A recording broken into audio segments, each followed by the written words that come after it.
What's up, everybody? Welcome in tonight. Sorry that I am a little bit late and a little bit frustrated here as we get going because YouTube Studio is being a total piece of shit, like it kind of always is. So thanks, YouTube, for that.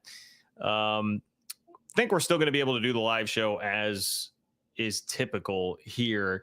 But the problem on the back end is that it wasn't saving the thumbnail image. I think it did finally get the thumbnail image saved. And unfortunately, it is not letting me monetize the views of the video. Long technical explanation as to why you have to do that. You have to change some stuff in Studio when you start in StreamYard. Anyway, YouTube Studio is not working for that. So I'm not able to monetize the views on this one tonight. If you guys wanted to hit up those super chats, this would be a great show to do so. No pressure, just putting that out there. And again, I apologize for making me 10 minutes late. I know that I'm usually running on John Standard Time. This one was even worse because of the issues with YouTube Studio on the back end. So anyway, we've got what a day for it to be doing this to me, man. News stories coming out left and right. We got 3 different in-depth stories. All the college football reporters are on the topic of a new playoff format that seems to be emerging as the new favorite. And that is very exciting because it is one that is more favorable to the Big 12 than what I was anticipating, man. The Big 12 and the ACC under this new format would each get 2 auto bids, and the Big 10 and the SEC would get 3 apiece. This would be a 14-team playoff.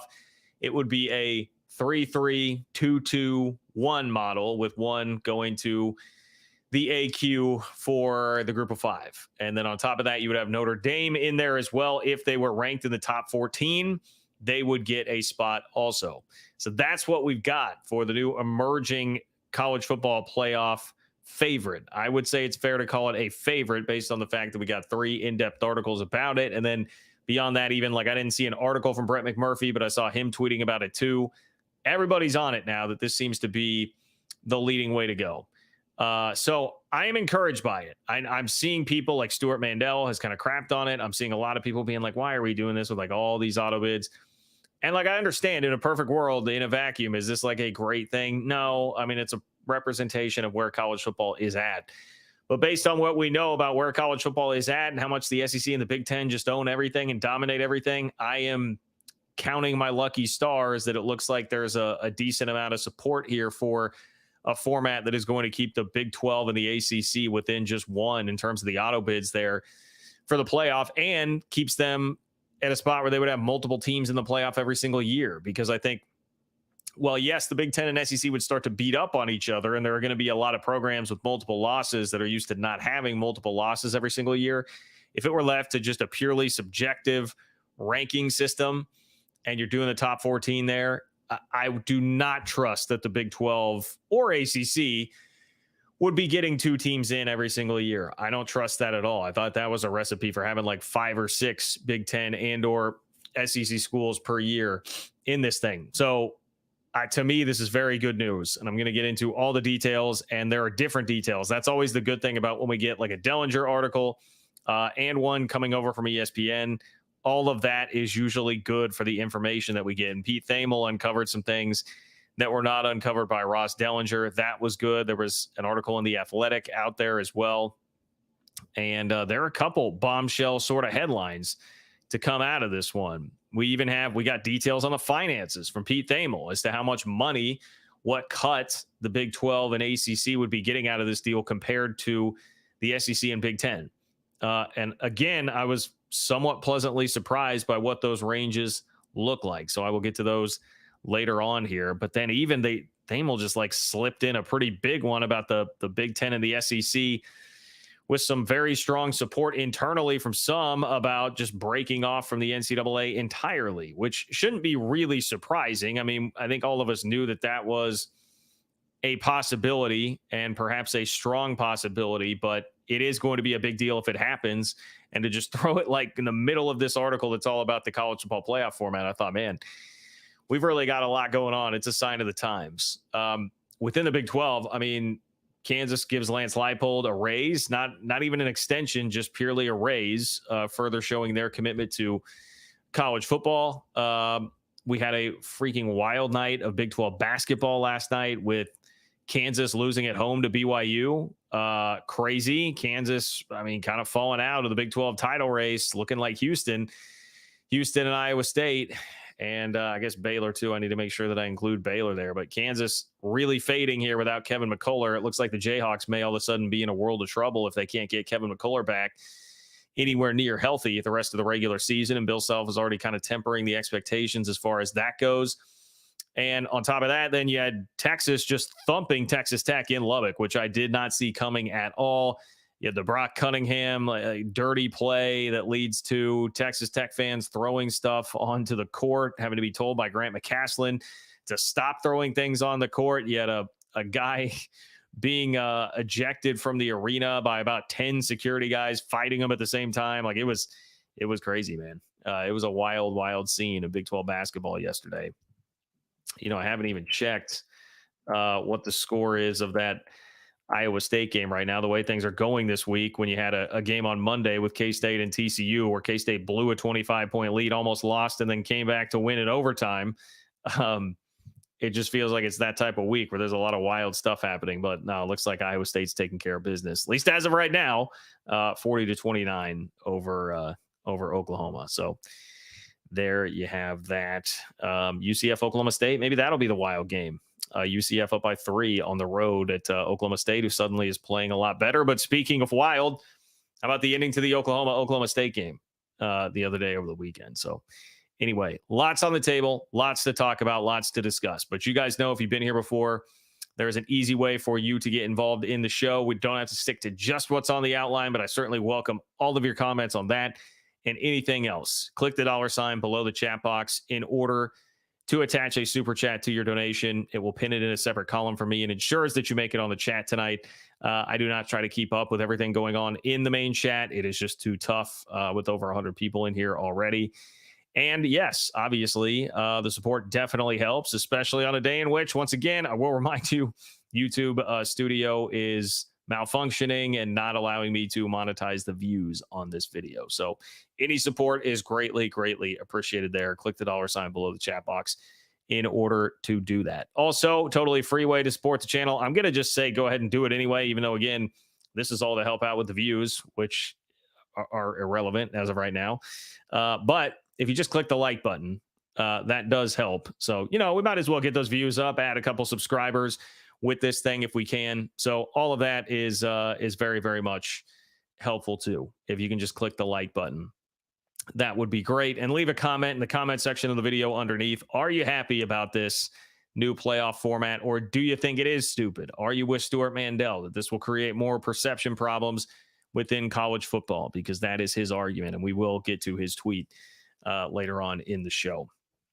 So think that is all. Oh, yes. On Venmo, John-Kurtz-4. If you want to contribute to the channel there, you can do so. If you are not watching this live, that's an easy way to contribute to the channel. And you can leave me a question or comment there and get your question or comment on the next live show. So you're not left out. Even if you're not able to catch it live, you are not left out of the discussion. Plenty of ways to get involved. Let's get rolling here. Dan, much appreciate the support, Dan. Thank you for being here tonight. Dan says, I'm going to pop down here to your comment that was right below it, Dan. Why can't the ACC and Big 12 just merge and counter the Big 10 and SEC play?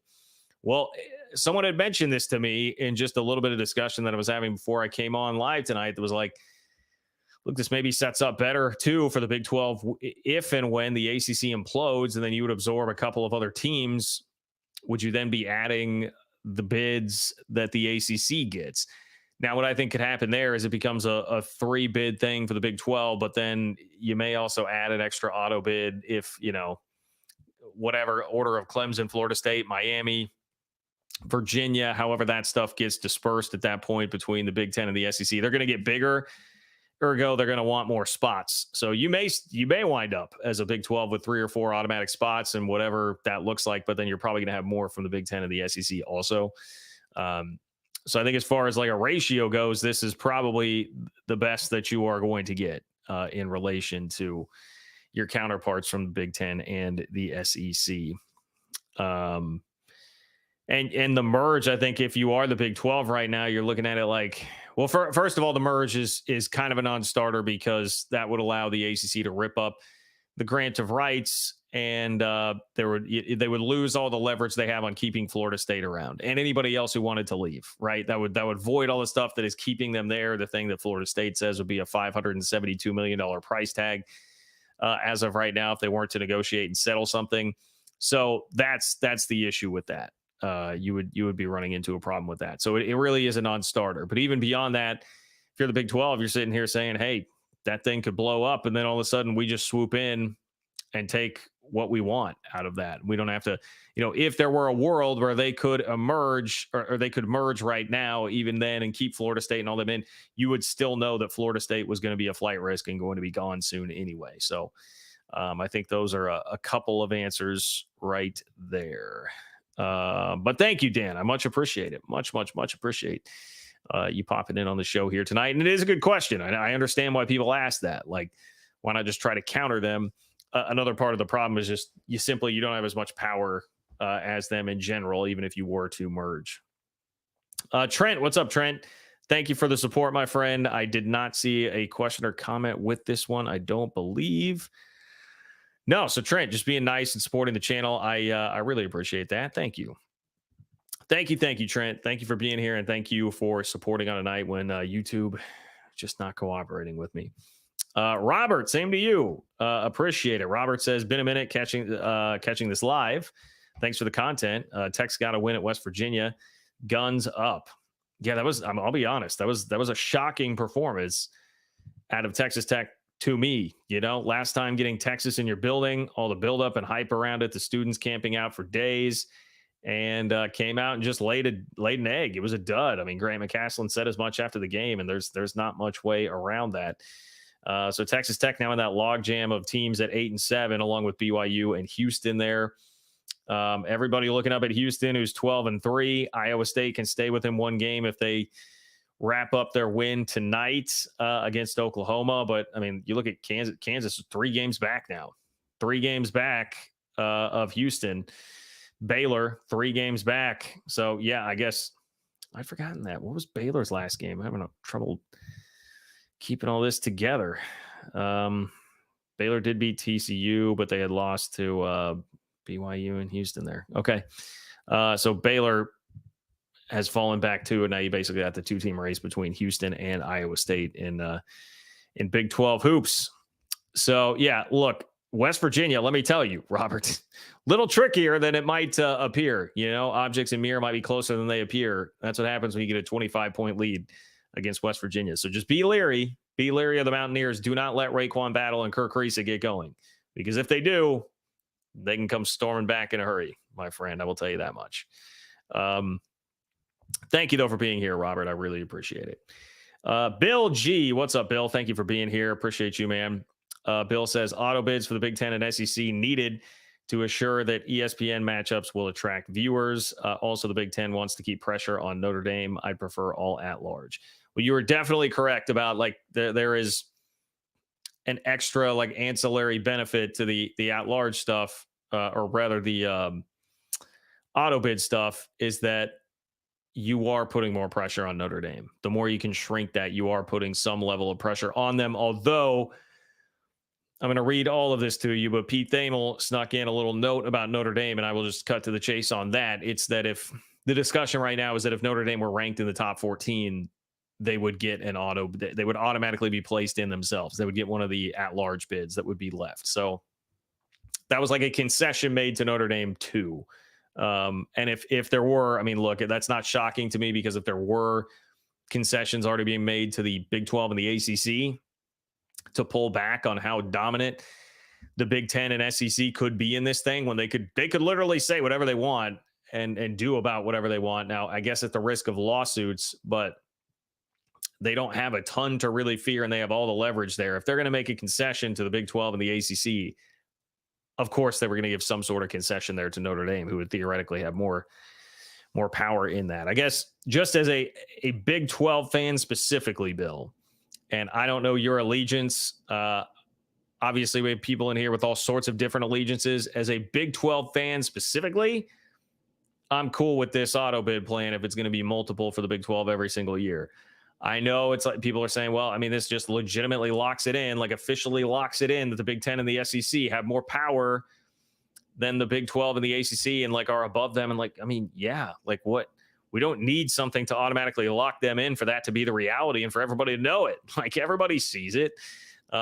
There's no hiding it. That is just the reality, whether we want to admit it or not, whether we like it or not. So I don't know. I'm here to take all the guarantees that I possibly can for the Big 12 because they've already lost. They've lost that battle. You know, I mean, kind of back to the question too, which again, I appreciate and understand, but the question about the Big 12 and the ACC merging, like you've already lost the battle there. That toothpaste is out of the tube. You might as well get whatever you can get here. That's kind of the mode that I am in, which is why I do like this. But hey, keep the comments coming, guys. I appreciate it. Click the $ below the chat box in order to attach a super chat to your chat tonight and make sure that you get on. Control the content, help support the channel on a night when I'm not able to monetize the views. Thank you, YouTube. And also is a way to control the content and get your opinion on the show tonight. So let me start reading to you. I'm going to give you the Ross Dellinger version of the story first because he is the one that broke it tonight and then saw a cascade effect with a lot of others jumping in on this. But Ross Dellinger says one of the potential models for a new college football playoff may be emerging. In a format being socialized among major conference administrators, the Big 10 and SEC would each receive 3 automatic qualifiers into a 14-team field, with the ACC and Big 12 getting 2 each, and the Group of Five's best team qualifying as well. Such a model would feature 3 at-large spots to the highest-ranked teams outside of the automatic qualifiers. Those briefed on the format discussed with its details with Yahoo Sports Wednesday under condition of anonymity. They cautioned that the proposed model is nowhere near finalized and is not the only format option that emerged from a meeting last week of the College Football Playoff Management Committee, an 11-member group encompassing 10 commissioners in Notre Dame's AD. Okay, so they are saying this is nowhere near finalized, and it is not the only format option that emerged, but he goes on to add this 3-3-2-2-1 format is being socialized. We've now seen that word twice. It's being socialized among athletic administrators, usually one of the initial steps in the process of adopting a model. The format would start in 2026 as part of a new college football television contract. Yeah, okay.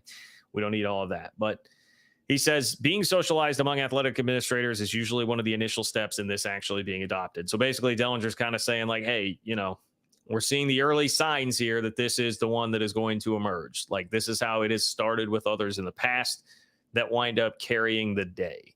So it still has to get to the finish line. There is a lot that can happen. And certainly that is very true when we saw it take literal years to get the 12-team playoff thing figured out when it initially started to emerge. Now, that was also when they had to have completely unanimous approval on everything. But I guess in essence, you do kind of have to have unanimous approval here if everybody is going to be on board. They can either take it or leave it. So you might not have unanimous approval on this and you could still push it forward and just somebody wouldn't be included.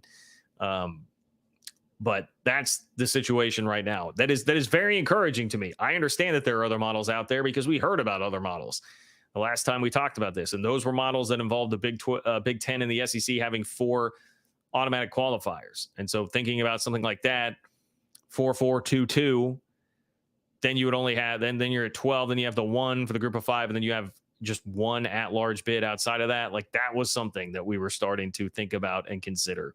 That's a world, 25% worse for the Big 12 because you're only getting, or 50% worse because you're only getting 2 auto bids as opposed to 3. I think I have that. My math is all screwed up, man.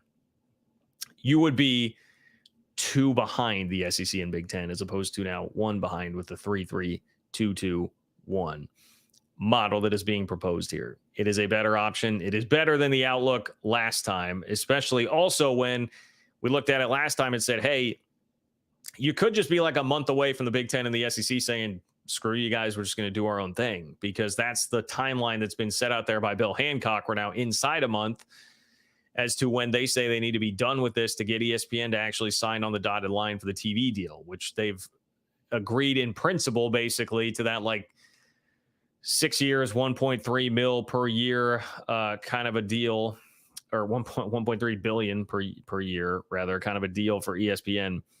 That's already out there, but it's only, they still have to sign it. They are waiting, ESPN, for all of this to get ironed out before they actually sign the deal.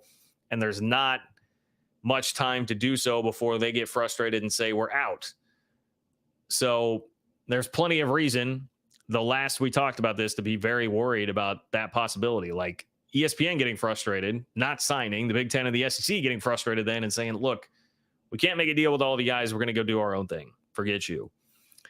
Instead, now it looks like they've kind of compromised with everybody. And in the midst of like complaints from, Kirk Schultz had some quotes. I don't even know if we'll be able to get to him here on the show, but he had some quotes talking about where it's going, and the two conferences have too much power. And, Jeremiah Donati at TCU was another one, the athletic director there, that had the same sorts of comments. And with all of that coming out right after that, suddenly we get the leaks coming out that, hey, like, we have really been discussing something that's just 3-3, 2-2-1, which obviously feels like a bit of a concession toward the Big 12 and the ACC. All right, anyway, back into the story here. The 3-3-2-2-1 format is seen as a compromise to the Big Ten and SEC's initial proposal of 4 automatic berths for those leagues, a model that in a 14-team playoff would leave just one at-large spot. Timing of a final decision on a format is uncertain, but college football playoff leaders are facing a somewhat urgent timeline with regards to a new TV deal. A format for a future playoff is one of several unresolved issues that commissioners must tackle before extending its deal with ESPN through 2031, a contract worth $1.3 billion annually. The college football playoff revenue sharing model, as well as a voting structure, are other unresolved issues. Executive Director Bill Hancock believes those issues also need to be solved within the next month. You got to have the whole thing ironed out. I mean, that's the deal. You got to have this whole thing ironed out. The 3-3-2-2-1 format is a proposal. Format proposal is a move toward another trend in college athletics: unequal treatment among its members. The SEC and Big Ten, swelling to a combined 34 members with some of the sport's biggest brands, are jockeying for more access than other leagues. The format reflects the growing gap between the new tier and the sport, the Power 2, and all others. I mean, like, yes, and I guess I understand why journalistically you would be including that paragraph into the story. For somebody that's a little, not following this as much on a day-to-day basis, that might be like, wow, I mean, we're just like straight up admitting here that two conferences are better than the others. But like, yes, we are. And I've seen the comparison raised like the Athletic did to Champions League soccer, where there are more bids. I didn't even know this before reading it, but there are more bids given to the bigger, higher profile leagues in that than others. Lesser leagues will get a place, but they don't get as much of a place. That's kind of the model that we're arriving at here. So not totally unprecedented in sport, but I don't know. Maybe it's just because I am nervous Big 12 fan, but my thought had just always been this whole time, like, this could be so much worse than this. So when this comes out, I don't really take it as a slight, because the slight has already been happening. I mean, we've been living it for a long time, that anybody not in the SEC or Big Ten is kind of second-class citizen or third-class citizen, depending on where you're at in college football. As far as the actual format of the games, Dellinger says in this 14-team model, there would presumably be 2 first-round byes. The additional playoff games in the bracket would be played at the home field of the higher seed based on the current format. Current 12-team format, the 4 highest-ranked conference champions earn a bye, while seeds 5 through 8 host seeds 9 through 12 in first-round games. Quarterfinals and semifinals are held at bowl sites.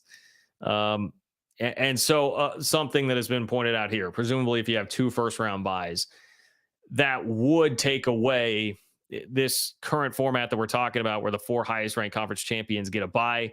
This would be taking away like the Big 12 having a bye there, right? If there's only going to be 2 first-round byes, you would get like the number 1 and 2 teams in the country. You would think it's going to be pretty rare that would actually be a Big 12 team. So you would be sacrificing that in this format versus the 12 team. But I mean, look, you can't keep it at the 12 team format because the Big 10 and the SEC, particularly the Big 10, want to go bigger, and you're going to have to bow to that. That's not something that you're going to be able to get a compromise from them on. More automatic qualifying bids could increase the value of the regular season as teams jockey to position themselves in the conference standings. Automatic qualifiers also removed the subjectivity from a college football playoff selection committee that came under fire last season for leaving out ACC champ Florida State. And that is one of the most important paragraphs of the whole thing to me. One of the biggest issues I've had the whole time, or concerns that I've had the whole time, is like the more that you put this in the eye of a committee, the worse it is going to be for everybody that's not in the Big Ten or the SEC, or even a big major brand in the Big Ten or the SEC. It will be worse for everybody that is not one of the halves in college football. We've seen that time and again with how it has worked with the playoff selection committee, all the way back to Baylor and TCU versus Ohio State. I understand that Ohio State won the national championship, but if we're just being objective about who should have been in there, I mean, come on. What were we doing with that? It was bowing to the brand.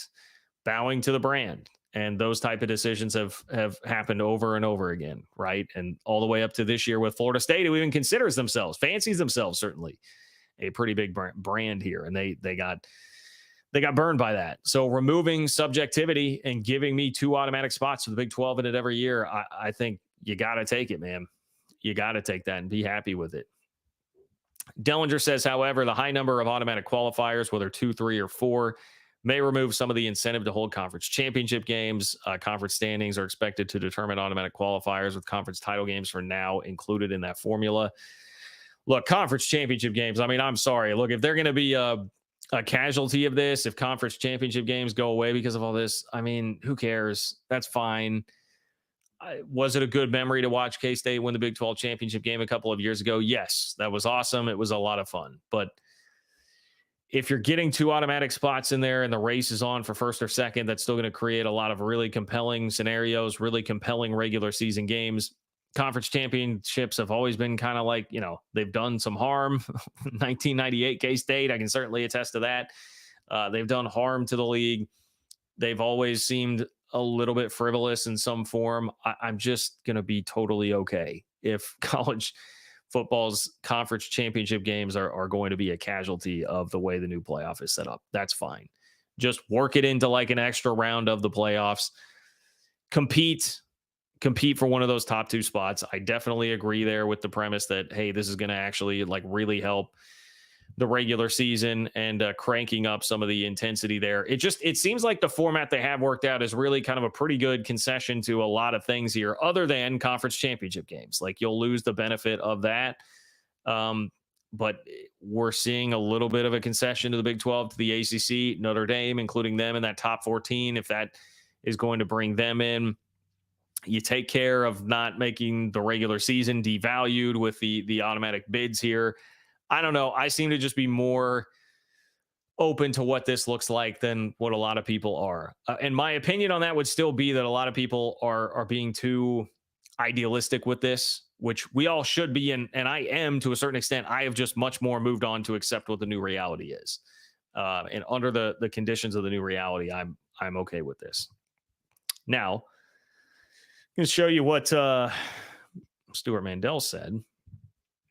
I guess I was thinking I would read it, but I can literally show it to you here if you give me 1 second. Stuart Mandel had a little bit of pushback to this format. We'll go with this format. Present. Share screen. Stuart Mandel. There you go. Stuart Mandel. The Big Ten and the SEC are getting 3 teams into a 14-team playoff with or without automatic qualifying bursts. Meanwhile, the ACC didn't have 2 teams in the top 14 in 2021 or 23. You're going to turn off the public by legislating special treatment for 2 leagues that don't even benefit from it. So he's saying, look, they would be getting 3 teams in regardless of whether or not you have the automatic qualifying things. That's going to turn off the public by legislating special treatment for 2 leagues that don't even benefit from it. I guess I'm just kind of thinking like, look, I would be theoretically one of the people that would be upset by that. Is it legislating that they are better than the Big 12 and the ACC? But it doesn't bother me because I already know that, like, I mean, I hate to admit it, but it's just like it is the reality of the way they've consolidated the brands. Like they have the biggest brands in college sports. They are above those leagues. I'm going to fight for the Big 12 until the day is done. But you have to kind of face the reality of the situation. I don't know. College football has more or less done that officially forever. We know it's always been a sport where the brands benefit from things, get more benefit of the doubt, get in the better bowl game. Like we've seen it over and over again over the years, like whatever it might be. So I don't understand why, having it officially written out here really makes that much difference. It was already in the unwritten rules of college football already. Who cares if it's going to just be an official rule now? We know how this goes.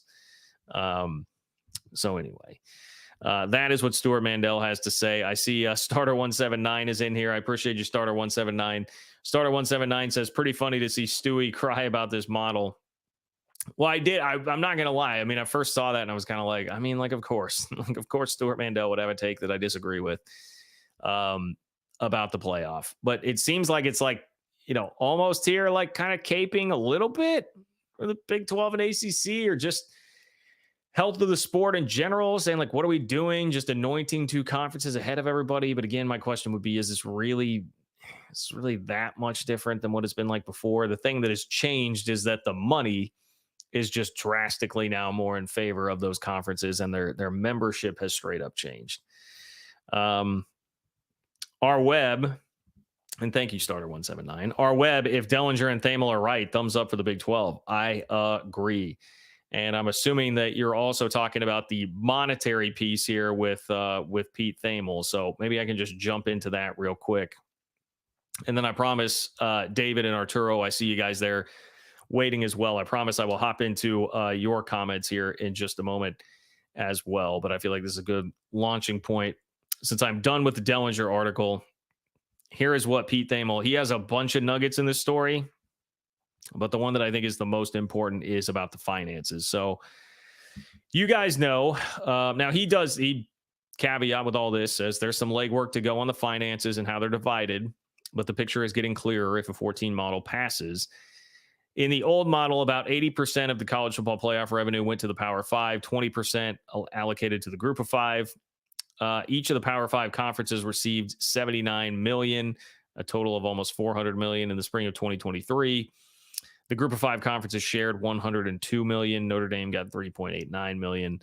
Other independents shared $1.89. All right, that's a lot of numbers. Honestly, I wish you would have broken that out to like what it is per team, because those numbers don't mean a ton to you without the context of what it is per team. But he says the new model promises to be more weighted toward the SEC and the Big Ten. And if you just stopped his finances section there, I still wouldn't be feeling very great, right? I'd still be looking at that like, all right, well, yeah, of course, the new model promises to be more weighted toward the SEC and the Big Ten. We know that that's where this has been headed the entire time. And I would think this is probably going to be something that will suck, and they'll be making twice as much money as what the Big 12 and the ACC are going to get in this deal, but it is not that. Now, this has to come through, but Thamel says, and Pete Thamel this is cream of the crop to me when it comes to college football reporting right now. This is a guy I trust more than anybody else out there. He says sources told ESPN that discussions have centered around the SEC and Big Ten earning somewhere between 25 and 30% of the college football playoff revenue. The ACC and Big 12 would be next, and they'd earn somewhere between 15 and 20%. So Big 10 and the SEC, 25 to 30%. ACC and Big 12, 15 to 20%. That is only 10% off, right? 25 to 30, 15 to 20. 10% difference there. I was thinking this would be more like 30, 40% difference between those two leagues and what the payout would actually be. I mean, it sucks. They've already got more money anyway. They're going to take more money out of this thing. That helps exponentially increase their advantage, but not by as many exponential places as it would have under the system that I was expecting out of this, right? It's kind of all about mitigating damage and preserving as much relevancy as you possibly can right now. And this, to me, again, is encouraging. It is better than what I thought it would be. He also adds, Thamel does, that leaves a smaller chunk, somewhere around 6 to 10% for the other leagues and nearly 1% for Notre Dame. I mean, dude, like, again, I would have thought it'd be a split, like, 40% for SEC and Big 10, 10% for ACC and Big 12. Like, I was expecting something like that. And instead, we're getting either 25 and 15 or 30 and 20, somewhere along those lines. So again, in an ideal world, in a perfect world, is this like a great thing that you're going to be getting less access and less money? No, it is not at all. But in the new world, the actual reality that we are living in, this is so much better than what I thought, especially after reading the initial stories about it. Now, again, another little caveat here at the end from Pete Thamel. He says the math isn't clean. Sources caution as some money needs to go to expenses and to places like the other remaining independent. Hello, UConn. but those are the general financial ballparks being discussed.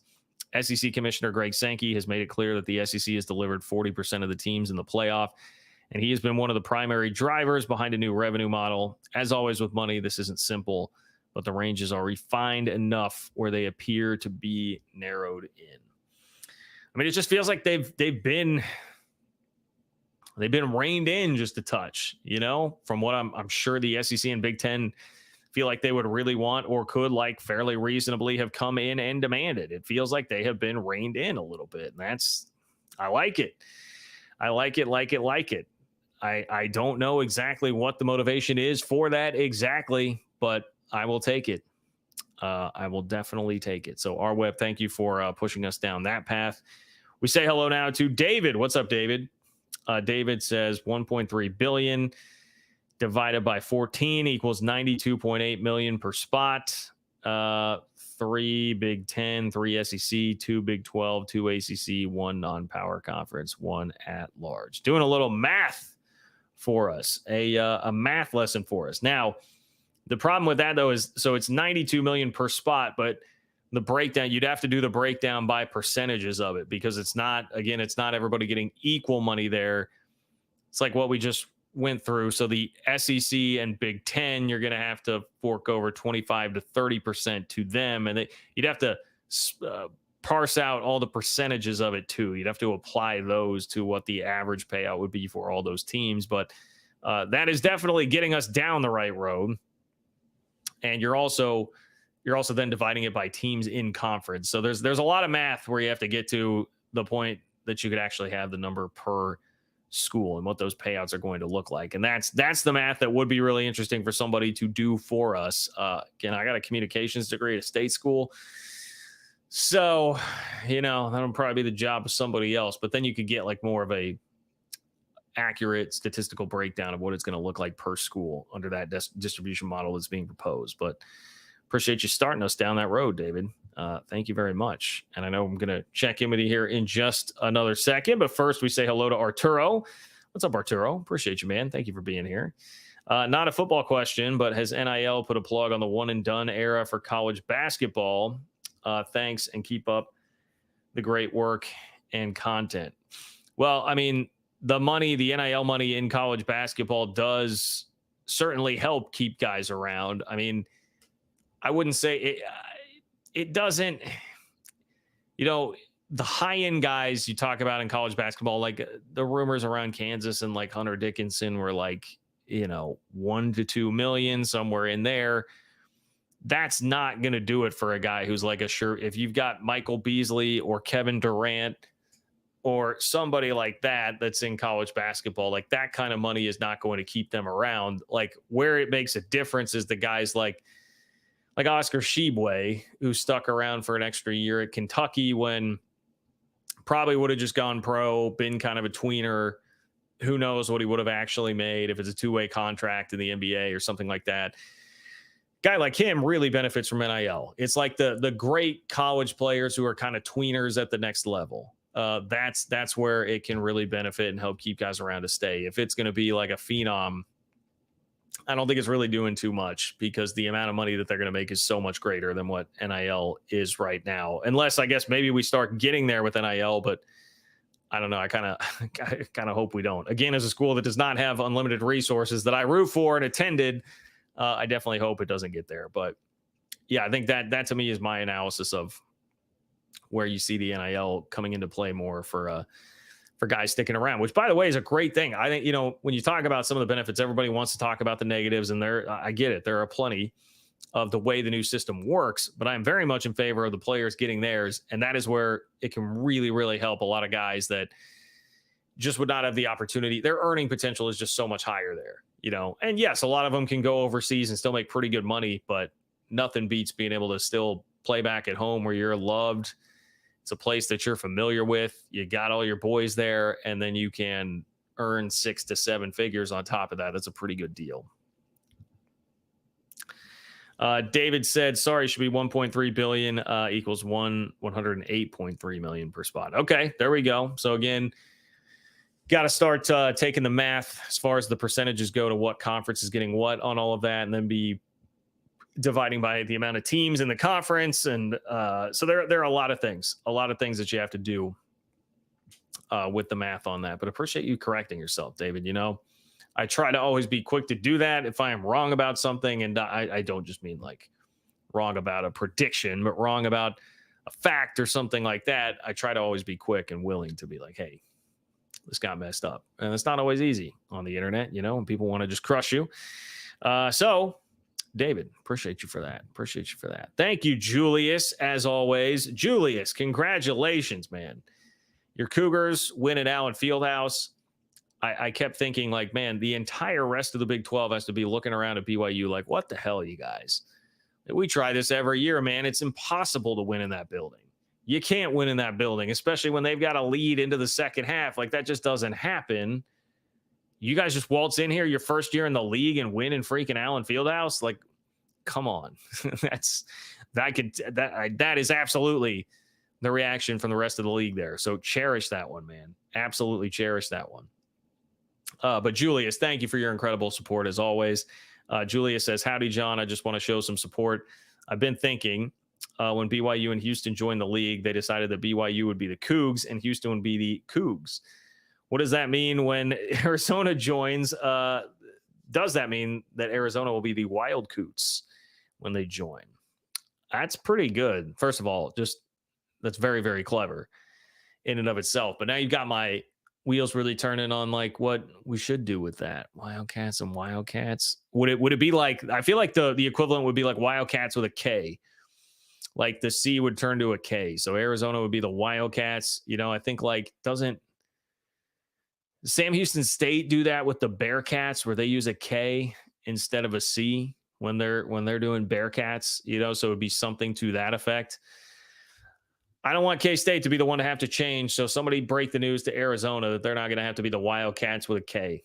That's just the way. I don't make the rules. That's the way it's going to have to go. Yes, I realize that Kansas State, like that starts with a K. Don't care. It's going to have to be Arizona, squatters' rights, first come, first serve, whatever it might be. But that's a great question, Julius. Excellent question. Thank you for bringing it to my attention. If anybody else has ideas, let me know in the comment section of the video. Let's create a discussion around that. Make sure that we get Julius a real answer by the time this is all said and done and Arizona is actually in the league. We have precious little time. The college football playoff leadership, like everybody that is working with that right now is very much under the gun from a time crunch standpoint. We are under the gun from a time crunch standpoint to get this figured out before Arizona gets into the league. So it's my assignment to everybody. Thank you, Julius. Thank you for that. Bill, what's up, Bill? Bill G, with the Lippold contract revision, is KU signaling they now care about football?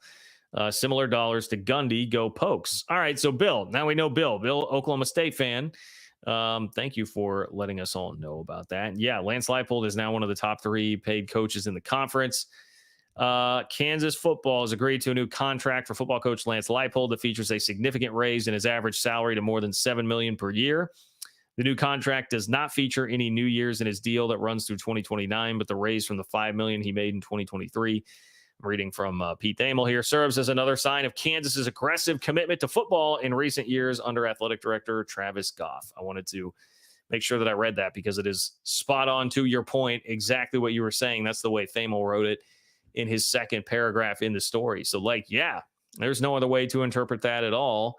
It is. Now, I know this is something that, if you pay attention to those in the know in Kansas circles, they were saying was being worked on for a long time before it actually came out here. And then there was, clearly some chatter about him in Washington, maybe a little flirting going on there with the Washington job that came up. We also did have UCLA come open.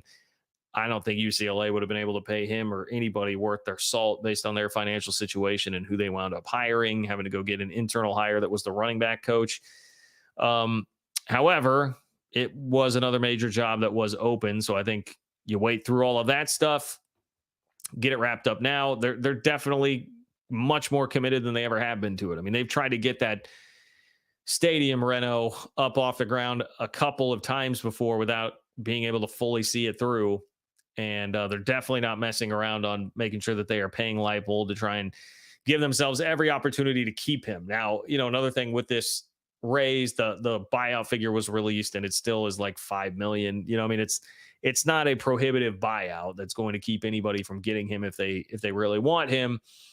However, you obviously increase your chances when you're compensating your guy really well. And I think Travis Goff has made all the right moves as far as that goes. Even if some of it, I poke fun at and like it was a little, just a little sloppy in general. Like stadium announcement, they rushed it out there when they got College Game Day. They didn't really have a lot of the details, but he knew that he needed to capitalize on that moment. They got some nice publicity out of it, and it helped carry some momentum that eventually has led to them getting this. I mean, the talk was at first they were going to play some games inside Memorial Stadium with like half capacity while they were constructing. Now that's been scrapped. It didn't seem like they had like a full plan on how that was going to work before they just went and did it. But the key for him has been action. Like they needed action and they needed somebody to just be getting shovels in the ground and doing it because they've had the issues with that in the past. And then it was literally in Lance Leipold's last contract that they had to be doing things by a certain date. So do I like the guy? I mean, loaded question. Do I respect the work that he's done with the football program? Yeah, absolutely. I think he's doing what he needs to do on this front. So yes, they do. They do care about football because, again, the climate that we're all in and what we talk about on this channel every single night, like they know the stakes. They know the stakes, trying to stay as relevant as possible and giving themselves a chance someday if the Big Ten or SEC expands large enough, they want to be included. And having better football facilities and better football program certainly makes them a more attractive option for that if and when that day ever comes. And I've said this whole time, well, the Big Ten thing, when it happened in 2021 was ridiculous. There is a non-zero chance that it happens someday, basically because of the basketball program, because it's something that would be potentially attractive to other leagues to have the best basketball program in the country. So anyway, yes, good question, Bill. And yeah, they do. I mean, even if you go beyond Leipold's salary, let me get to the paragraph about where's the support staff here? Here it is. The contract includes a pool of $6 million for assistant coaches that increases by $200,000 a year and a $2.9 million pool for other football staff that increases by $100,000 annually. So he's got extra money for assistants and the support staff like analysts, what have you. And this comes in an offseason when they lost basically their three best coaches. They certainly lost their best recruiter, big guy on the defensive side of the ball. They lost their offensive line coach, who that offensive line improved greatly.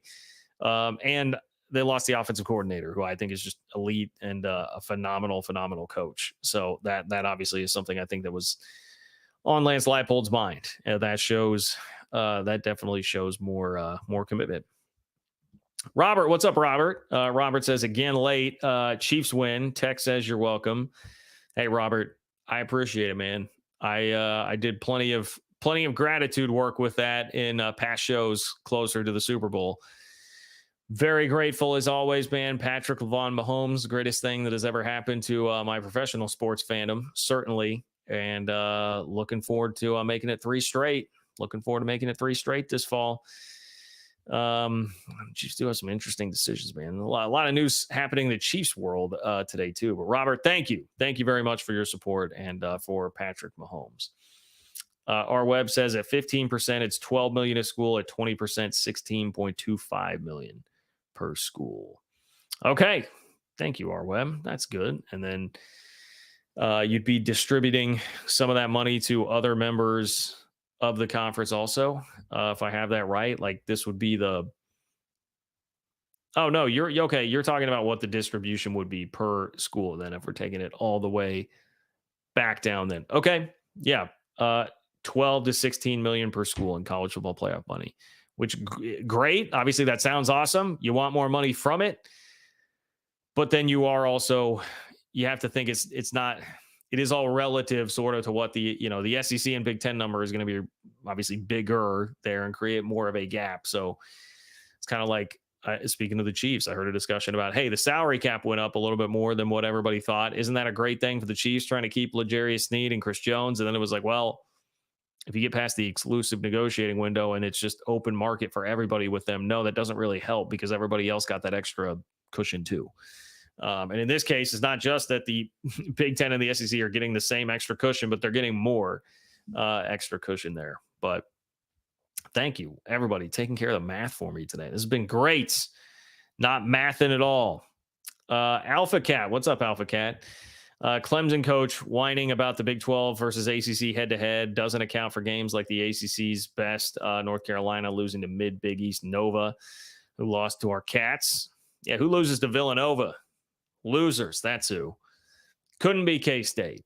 Yeah, I mean, here's the thing. I saw that. Was it Brad? What was Clemson's head coach name? Brad something. Brad Brownell. Brad Brownell. He complained about it on a radio show and gave examples saying like, hey, Iowa State and Cincinnati got big and fat on a non-con with crappy teams that they beat the hell out of. And it increases your offensive and defensive efficiency numbers, which is something that the net really likes. As a K-State fan, I've been in tune with this year because K-State did not blow out very many teams in the non-con. They went to overtime with a bunch of them and they won the games, but it didn't do their metrics any good because they didn't pick up these huge wins. And then even the other night, like they're up 25 on West Virginia and have to go to overtime to win the game. So don't get the benefit of running up the score a little bit for your metrics there. But all I would have to say in response to him is like, that's fine. You can complain, but then change your schedule around. Schedule better. Teach me the rules. I'll play the game. The Big 12 knows the rules that you get rewarded with the efficiency numbers if you're blowing teams out. So if you make the schedule a little bit softer and start blowing teams out, you're just abiding by the system and doing what the system is rewarding here. I don't know. I wouldn't be so mad at the Big 12. I would be mad at yourself or your director of basketball ops for not putting together a more conducive schedule for you to do the same thing. Like it's out there for you to do the same thing. His whole theory, I left off part of that, was that, hey, you juice your numbers by beating up on crappy teams in the non-con so that then when you get into conference, everybody has great numbers and nobody can ever have a bad loss. And he said, look, TCU is one of those teams that's doing pretty well in the Big 12. We beat TCU. And at the time when we played them, I told our coaches, like, look at who they've played. It's been Houston Baptist and Abilene Christian and nobody any good. We're going to be fine. And then we beat them. But yet they go into the Big 12 where everybody's in that same boat and they've gamed the system. Well, you can game the system too. You got to go do the same thing. If this is what they're going to reward, stop playing as many big boys in the non-con. That's the answer. So yeah, that was my take on that. I don't get super worked up about it because I'm like, honestly, it's kind of a compliment to the Big 12 more than anything else. It's like, hey, you guys have figured it out. You figured out how to schedule. We're still working on some of that. Hiking Cat. Oh, the K-State women lost, huh? Hiking Cat just back from K-State women's basketball, lost to Iowa State. Afraid they're playing out of hosting the first weekend of the NCAA tourney. Not sure what to think right now. Thanks for letting me vent. Hey, I'm always here to let you vent, Hiking Cat. Thank you for being here, and thank you for your support of the channel. I saw that they were trailing in the fourth quarter about the time that I was coming on here. And yeah, it feels like the last month they've just been in a funk. Even some of the wins that they're picking up at home against teams that they really should be handling have been very close. They're just out of sorts. And I know, they lost Ayoka Lee, one of the best players in the country there for an extended period of time. I'm sure that some of it is adjusting to that, plus just adjusting to having her back and that being a little bit disjointed. But, and also teams can slump and then sometimes they turn it on at the right time in March. And my hope is that they're slumping, they'll pull out of it and be playing their best ball in the tournament. But yeah, Big 12 championship, obviously those aspirations are gone. And now, yeah, I think they are right now probably out, or at least on their way to playing themselves out of hosting in the first weekend of the NCAA tournament, which is a huge bummer based on where they were at and getting into the top 5 this year. But we've seen them play at that super high level. I think it's still in there. Give them some time to hopefully figure some things out. We were very down on the men last year when they lost to Tech and Oklahoma, who were not good teams last year, back to back. And I mean, the men looked really bad. And they wound up going to the Elite Eight and within an eyelash of the Final Four. So that'd be my pep talk to you, Hiking Cat. That would be my pep talk to you. But thank you for your support of the channel, my friend. Thank you. Thank you for being here. Okay. I want to finish off with it. I guess I didn't get through all of the Thamel stuff. We've got the SEC part. Here's the Notre Dame. Let me make sure that I read this about Notre Dame, because I mentioned it a few times here, but I didn't get to the official way that Thamel worded this. Pete Thamel says, according to sources, the model that's earned the most discussion coming out of the playoff meetings in Dallas is one that would include 3 automatic qualifier spots for the Big Ten and SEC, 2 for the Big 12 and ACC, and 1 for the Group of 5. That would leave 3 at-large spots in that 14-team model. As for Notre Dame, sources told ESPN that the most likely option being discussed is that the Fighting Irish would earn a spot in the playoff field if the selection committee ranks them in the top 14 on selection day. I mean, I hate Notre Dame, but that seems fair, right? Hey, if you're in the top 14, you're not in a conference, we'll go ahead and just grant you access into this thing. You'll get one of the 3 at-large spots. You were going to have to throw them a bone. You've already thrown the Big 12 and ACC a bone. You got to throw Notre Dame a bone. I'm fine with that. Notre Dame's not going to have a problem. If they have a good team, they're not going to have a problem being ranked in the top 14 because, again, subjectivity, they're a huge brand. They'll get that perception boost. They will not have any problems there. But that's the way that you kind of take care of Notre Dame wrapped up in this thing as well. I will just mention this. I'm going to, I think, do a separate video about this and what all of this could mean. But Thamel did just sneak in here in the very middle of this story. One high-ranking official involved in the discussions told ESPN on Wednesday the presidents and chancellors in both the SEC and Big Ten are having conversations about whether to continue their NCAA membership. It's a move that would impact and possibly derail the TV agreement. Quote, these conversations are happening, the source said, adding that some feel, quote, pretty strongly about pulling away. I'd say very strongly. Whew. All right, again, not surprising. You knew that people would feel that way, but just seeing it in print is kind of like, damn, man. I mean, I don't know. They're saying that would derail the TV deal. That would really upset the apple cart. And then you'd be like, okay, what happens now? Are they still going to do something affiliated with the other conferences? Do the other conferences have to pull away? I feel like I'm over my skis on that one. And that could really, really throw a wrench into all of this stuff that we're talking about right now. So there is still much, much, much to sort out, as there always is with all of that. It's a pretty chaotic time. There is a ton going on right now with all of this. And, you can tell by the fact that we've had this entire discussion about this new playoff format, right? We have not had a chance to get to much else here because it's a big deal. People care about it. And there are so many moving parts that can affect so many different things in all of this. I'm going to get to the last couple of super chats here in just a moment, but my prevailing thought on it once again is I take this as a win. If you're a Big 12 or an ACC fan, this is a win.